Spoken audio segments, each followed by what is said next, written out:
You want to enjoy a day in Valencia without spending a single euro? I'm here to tell you that's possible, and honestly, could be one of your best days in the city. Bon dia, everybody. I'm Kevin. Welcome back. I've been in the city since 2018. My husband is Valencian, and I spend pretty much every day thinking about better ways to enjoy this city. And today, I'm here to talk about something that's close to my heart: free stuff. Now, Valencia can be a little expensive from time to time, but that doesn't mean you have to open your wallet every time you're walking through the city. So today I'm going to talk about my top favorite things to do in the city for free. So budget conscious travelers, you're going to enjoy this one. A quick note, some of these are only free on Sundays, but I'll let you know so you can plan ahead. And if you want some extra support, I'll leave the full detailed guide in the description below. Starting off with the one I probably use the most, it is the Turia River Gardens. This is the old riverbed that has been turned into an enormous park. Because back in 1957, there was an enormous flood that destroyed a lot of the city, so they decided to divert the river, and we took this giant riverbed and turned it into a park for the entire city to enjoy, and now a lot of people refer to it as the lungs of Valencia. This 12-kilometer long park cuts right through the heart of Valencia, and you can easily spend an entire morning here. You can walk all the way from the zoo in the west end of the city and walk all the way through the park and end up in the City of Arts and Sciences towards the beach. So grab a coffee, go for a walk, go for a jog, take your kids to the park, or hey, even rent a bike and enjoy the bike lane that cuts through the entire park. Highly recommend, so if you don't do anything else, at least stick to this one. Free thing number 2, Les Torres del Serrans. Heads up, this is a Sunday only freebie, but the Serrans towers are the old medieval city gates that used to give the entrance from the Turia River into the city. They were built around the 14th century and are one of the last surviving gates. In fact, there are only 2 towers you can go up, the Serrans and the Quart Towers, but I think the Serrans towers have a better view. I always bring my friends and family to see this because when you go up to the top, you get a 360 view of the old town and the river, which are now technically green gardens, but we still call it the river. Like I said, free on Sundays and some public holidays, but the rest of the time, it's only €2, so you're not going to break the bank. Free thing to do, number 3, El Mercat Central. This is the largest covered food market in all of Europe, 100% worth visiting. It's a prime example of modernist Valencian architecture. So when you go in, take a look up at the ceiling, it's domed, it's full of the mosaic pieces that are called trencadís, and it shows you the 4 seasons and which fruits and vegetables are harvested in each of those seasons. So it's kind of like a love letter to Valencian agriculture. But if you do go in, I actually do recommend you spend some money because it is an active food market with local producers that go there. So shop local, help the farmers, buy yourself a nice snack.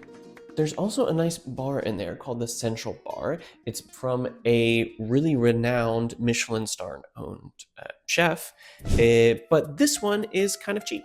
So if you want something on a low budget, but you still want that gourmet experience, that's a good option. Free thing to do, number 4, La Llotja de la Seda. Also only free on Sundays, but the rest of the time it's only €2. Right across from the Central Market, you'll find the old Silk Exchange.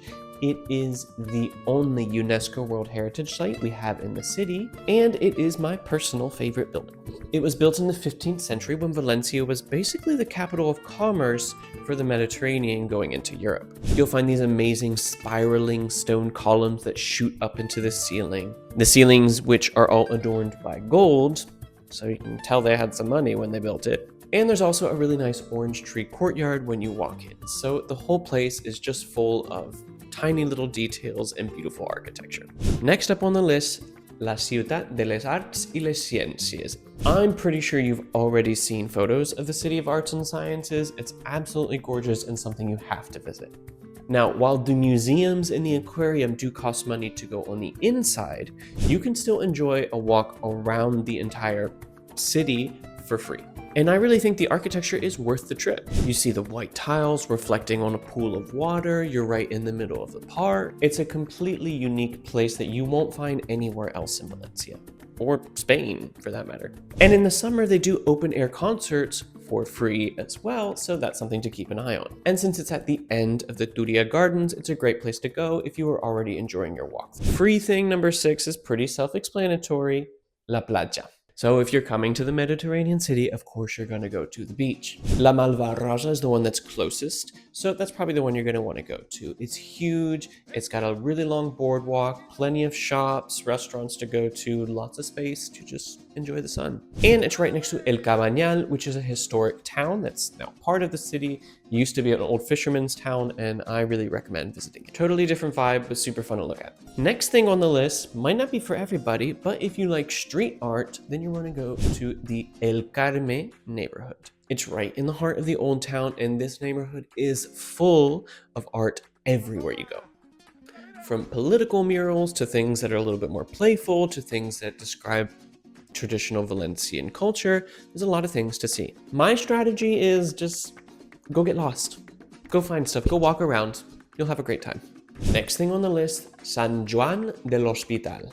This is one that not a lot of people actually know about, but it is the oldest church in Valencia. It was built from the conquest of the city. In 1238, okay, it is a Romanesque Templar church that's kind of austere and very different from the other churches that you'll see, but it's enormous and I think it's really worth visiting.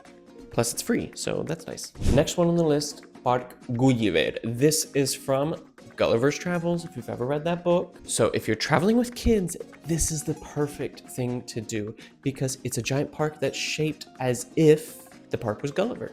And you are the Lilliputians that are running up and down him. So the big brown hair turns into slides. There's different parts of his clothes that are like rope climbing. It's super fun, and I really recommend it if you're coming with kids.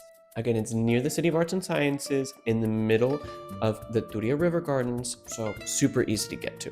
Number 10, L'Ajuntament. I mention this because honestly, I never see people tell you to go do this, but you can go inside the city hall. And yes, it's completely free. It's not just the lobby you can see. You can go in there, you can go up to the balcony, you can take a selfie overlooking the city hall square, and then you have these beautiful decorated rooms that are really worth looking into.